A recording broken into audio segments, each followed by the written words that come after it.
Dr. Prashant Onkar sir and Dr. Avinash Dhote for giving me this opportunity to present this today's topic on IOTA guidelines.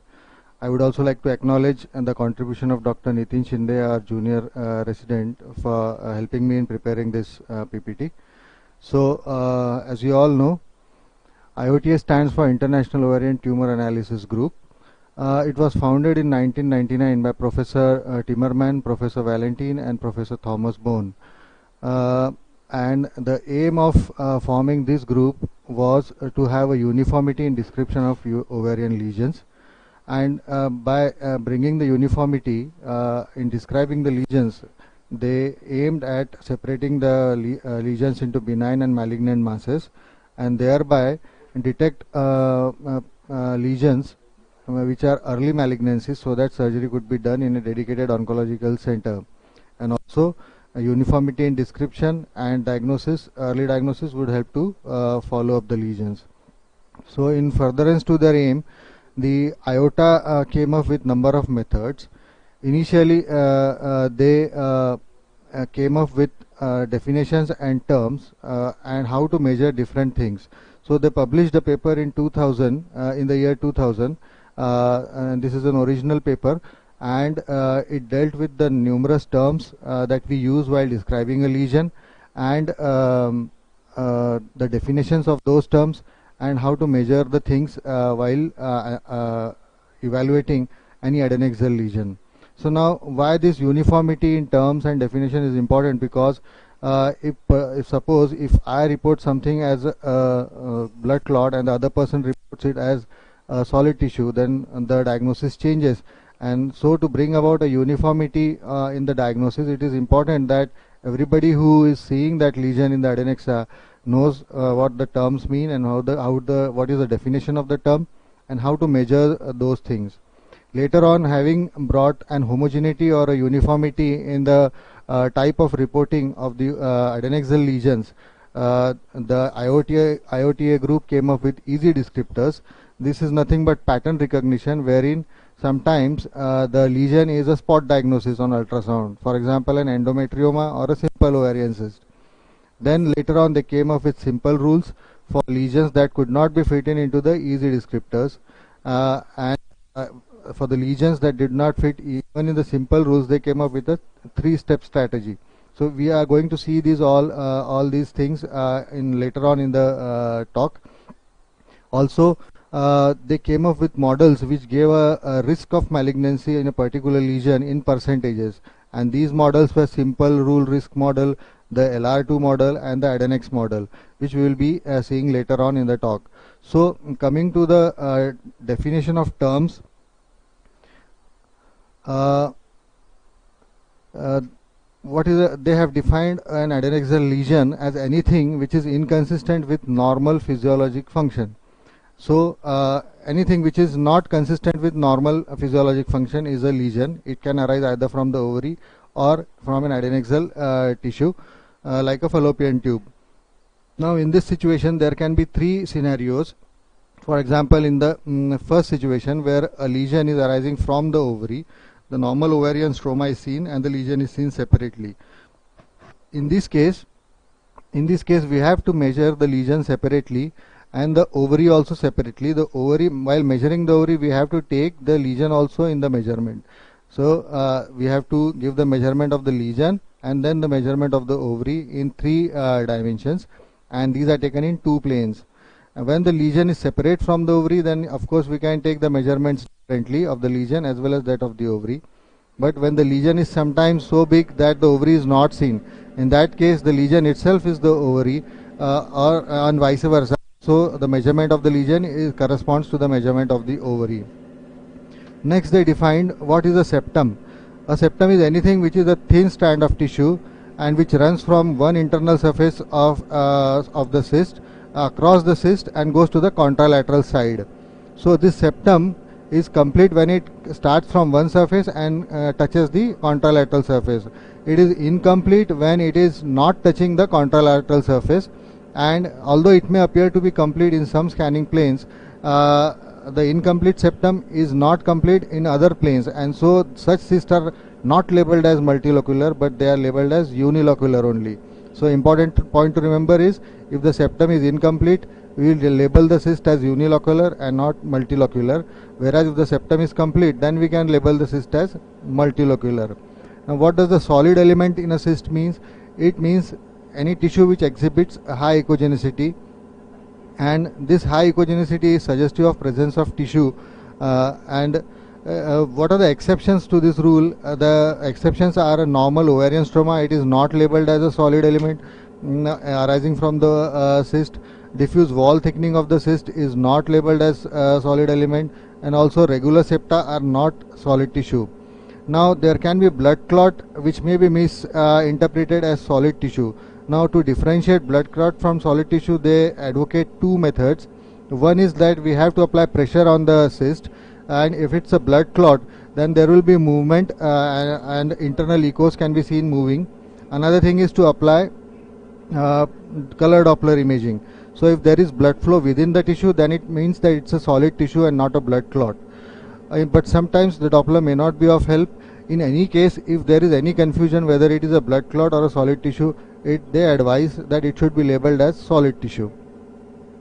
Moving further, they have defined what is a papillary projection. A solid papillary projection is anything which has a height of more than or equal to 3 millimeters and arises from the internal wall of the cyst. This is also counted as a solid component.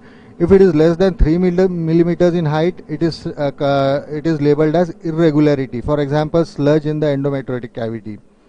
Now, echogenic avascular area in the center of a dermoid cyst should not be classified as a solid papillary projection. This is to be remembered. This echogenic area within the dermoid cyst may have post-acoustic shadowing. Now, how to measure the papillary projection?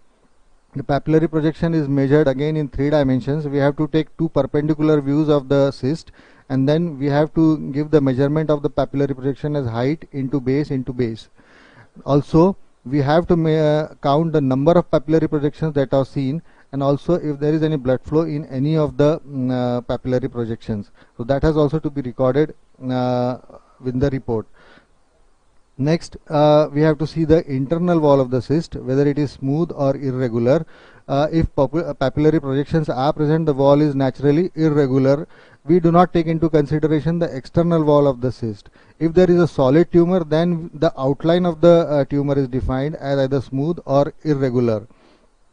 Now coming to the internal appearance of a cyst, how the cyst appears. If it is completely black, we call it as anechoic. When the internal contents of the cyst are like amniotic fluid or like mucin, low level echoes, then we call it as a low level echo. If the cyst demonstrates a ground glass appearance having uniform distribution of fine echoes, then it is called ground glass, which is classical of endometrioma.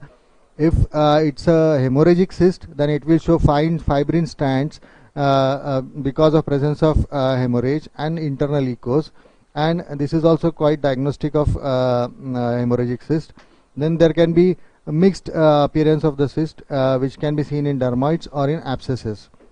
So having seen all these terms, right from lesion to septum, papillary projection, and then the internal appearance, we now classify any of the lesion that we see into 6 basic categories. The first category is that of a unilocular cyst. So as the diagrams and the figure suggests, unilocular cysts will have a thin wall, will appear anechoic, and there is no septum within. Next comes the unilocular-solid cyst. If a cyst is having solid element within, it is called as an unilocular-solid cyst. Mind here that the cystic component is much greater in proportion as compared to the solid component. Then we come to the multilocular cyst, where the number of locules are present which divide the cyst into multiple locules. Similarly, there can be multilocular-solid cyst, where there is a multilocular cyst having some solid element within. And the 5th category is that of a solid tumor. If the solid component is more than or equal to 80% and the cystic component is only 20%, then we label the tumor as a solid tumor. The 6th category is that is non-classifiable in any of the 5 mentioned above. So this is the way to go about whenever we come across an adnexal lesion. Now we also look for the vascularity of the lesion, and we can have a subjective evaluation of the vascularity rather than an objective. We can rely on a subjective method of seeing the vascularity by using color flow imaging, and it's a semi-qualitative method, and the score is given as from 1 to 4. Score of 1 says that the lesion is avascular. In score of 2, the vascularity is just visible, whereas in and it's a mild vascularity. If the vascularity score is 3, it shows moderate vascularity, and in 4 the vascularity is quite marked. We also have to look for any shadowing which is coming from the lesion, and this is one of the images showing shadowing. We also have to look for ascites if it is present along with the adnexal mass.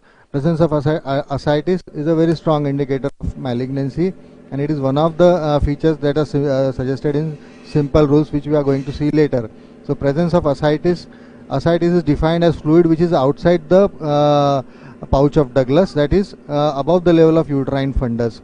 Fluid in the pouch of Douglas is measured in the mid sagittal plane, and the largest vertical pocket is measured.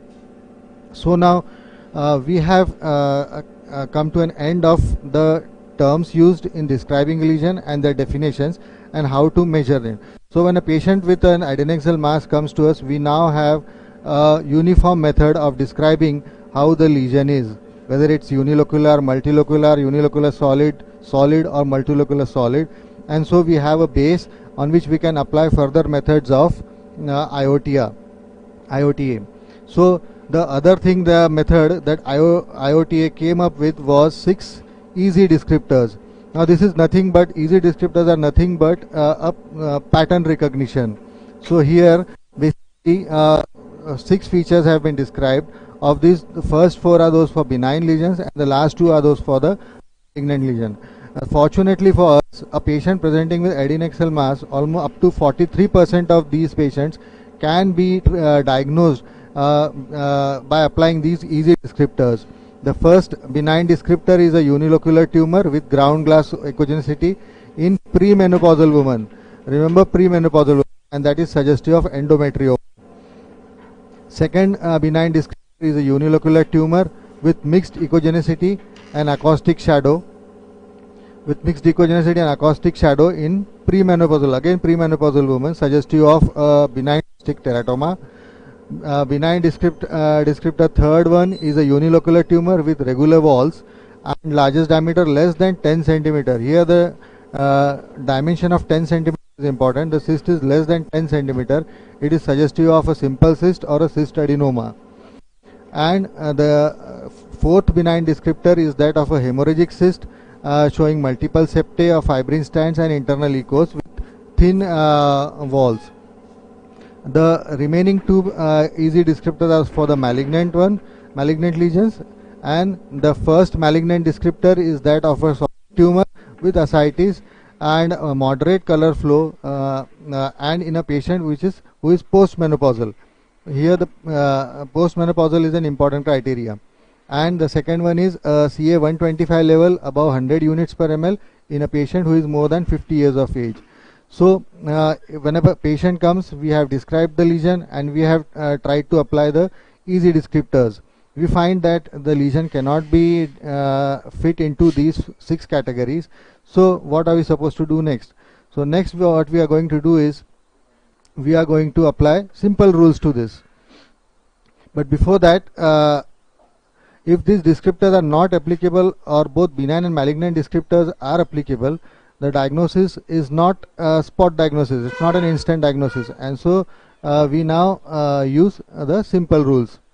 Now simple rules consist of 5 features which are typical of benign tumors, which are also known as the B features, and 5 features which are typical for the malignant tumors.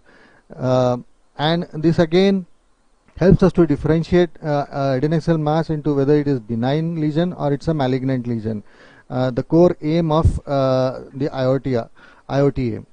Now the B rules have been defined as B1 to B5. B1 is a unilocular cyst which is less than 10 centimeter in size. B2 is a presence of solid component where the largest solid component is less than 7 millimeter in diameter. B3 is presence of acoustic shadow. B4 is smooth multiloculated tumor with largest diameter less than 10 centimeter, and B5 is no vascularity or score 1 on the vascularity score. So here are some of the figures or images of the B1 to B5 simple rules, where B1 is a unilocular cyst which is less than 10 centimeter in size. B2 is a unilocular cyst with a solid component which is less than 7 millimeter in diameter. B3 is a lesion with post-acoustic shadowing. B4 is a multilocular cystic lesion with the largest dimension less than 10 centimeter, and B5 is a lesion which is showing no vascularity or score 1 of the vascularity score. Now we come to the M features, or features which support malignancy. The first one, M1, is an irregular solid tumor. M2 is presence of ascites. M3 is at least 4 papillary structures. That's why counting the number of papillary structures is important. M3 is at least 4 papillary structures. M4 is irregular multiloculated solid tumor with dimension more than or equal to 10 centimeter. And M5 is a high vascularity, a vascularity score of 4. These are some of the images of the M type of simple rules, where M1 is a solid tumor which is irregular, M2 is presence of ascites, M3 is more than 4 papillary structures, M5 is a multilocular irregular solid tumor with dimension more than 10 centimeter, and M5 is a high degree of vascularity with a score of 4 on vascularity scale. So the rules to be followed in simple rules is that the lesion is classified as benign if one or more of B features are present, but no M features should be present. Secondly, a lesion is classified as malignant if one or more M features are present, but no benign features are present. If both B and M features are present, or if no B or M features are present, then the result is inconclusive and a second stage test is recommended. So this inconclusive thing happens in around 25% of the cases. In 75 to 80% of the cases, the lesions can be confidently separated into benign and malignant groups, and for those the sensitivity is 92 and specificity is 96% for benign versus malignant. This is simple rules are considered as the main diagnostic strategy. They have been accepted as a standard guideline in multiple nations, and they have led to less surgical intervention, and at the same time they cause no delay in diagnosis of malignancy. But the only drawback is they are inconclusive or uncertain in 25% of the cases. Now what to do when the simple rules are also inconclusive? There is something called as the 3-step strategy, which was advocated again by the IOTA group, and here they say that whenever you have described the lesion, you try to, in the step 1, you try to apply easy descriptors, and then if it is not fitting into the easy descriptors, then you go into the step 2 where you apply simple rules. If even after applying simple rules the result is inconclusive, then the step 3 is to take an opinion of an expert. Remember, opinion of an expert is rated very highly in differentiating benign from a malignant lesion.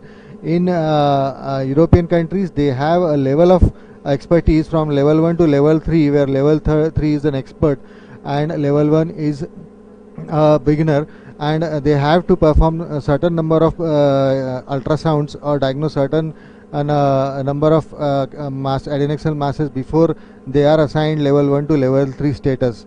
And even after 3-step strategy, if the lesion is still inconclusive, then we can treat all uncertain cases as malignant until proven otherwise, and use second stage test like Adnex test and the LR2 test, or simple rule risk test. Now up till here we have seen the methods like easy descriptors, simple rules. They do not give you the risk of malignancy in percentages.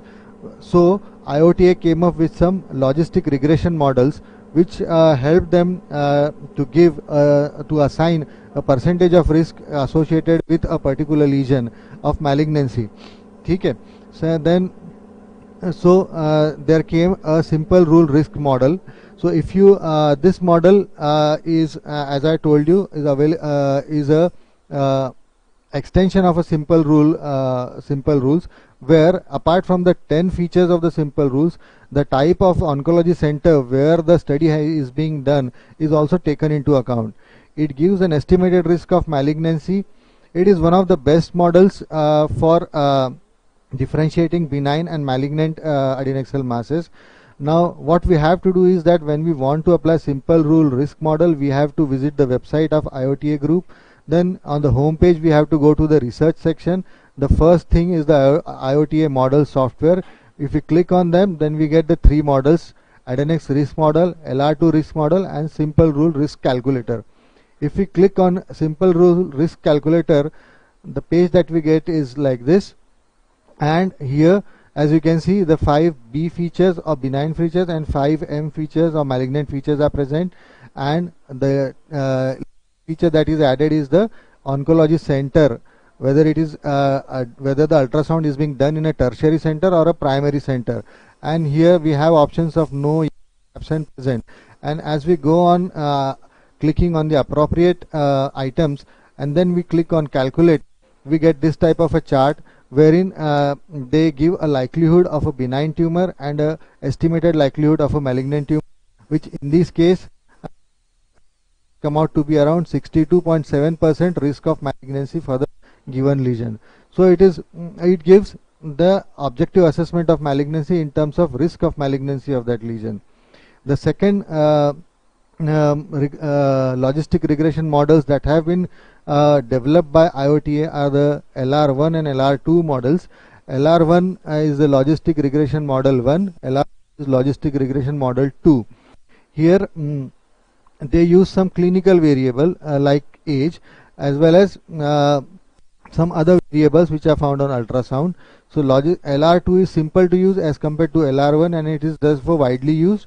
The LR2 uses age as a clinical variable and 5 ultrasound variables such as maximum diameter, irregular internal cyst wall, presence of papillary projection, acoustic shadow, ascites. And this LR2 is also implemented electronically in various formats. Apps of LR2 are available both for Android as well as iPhone, and we can download them and we can put these characters of the mass that we are seeing, and we will get an estimated risk of malignancy. Next, a logistic regression model, a multi-center logistic regression model that was developed by IOTA is an adnex model. It is a short form for assessment of different neoplasms in the adnexa. Here again, when we want to access this adnex, we have to go to the IOTA website, then go to the again the same procedure, and then click on the adnex risk model, and what we get is a page where we are faced with 9 variables. Of these, 3 are clinical variables and 6 are non-clinical or ultrasound variables. The 3 clinical variables are the age of the patient, the oncology center, whether it's a primary center or tertiary referral center, maximum diameter of the, and the third clinical is a serum 125 level, CA 125 levels. So as we go on filling these columns and choosing the, and then we calculate the next page, the result that we get is in this form, wherein we see the chances of the lesion being benign, the percentage risk of the percentage of that the lesion may be benign. We also get the risk of malignancy. We also get whether what is the risk of a borderline malignant tumor. We also get whether the tumor is stage 1, what is the chances that the lesion is stage 1, what are the chances that the lesion is stage 2 to 4, and what are the chances that the lesion is metastatic. So an adnex model, apart from differentiating benign and malignant masses from each other, it also subclassifies the malignant masses.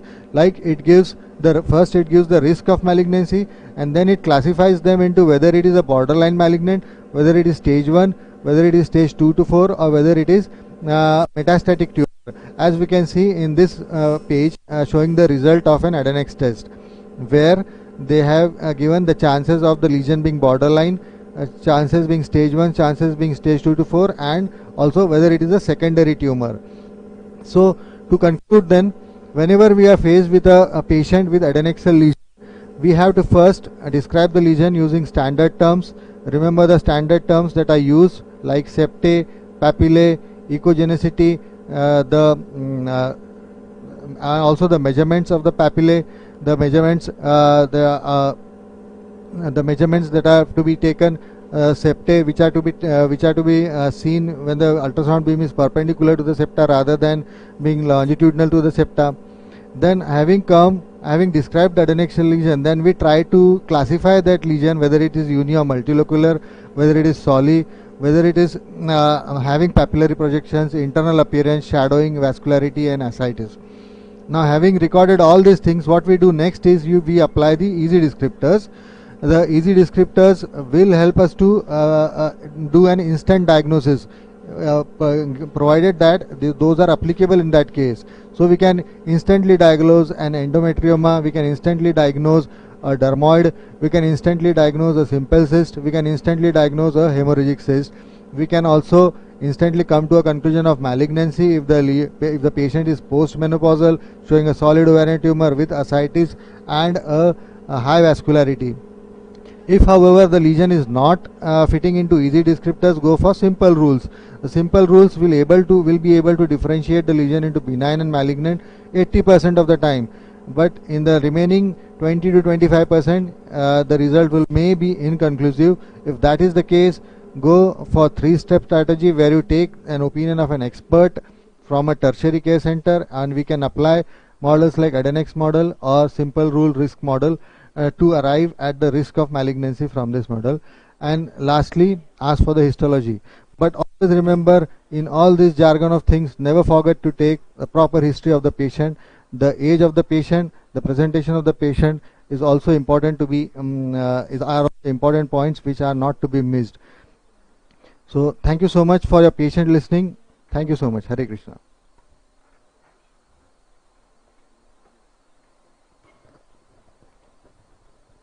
Sandeep, for the excellent talk on IOTA.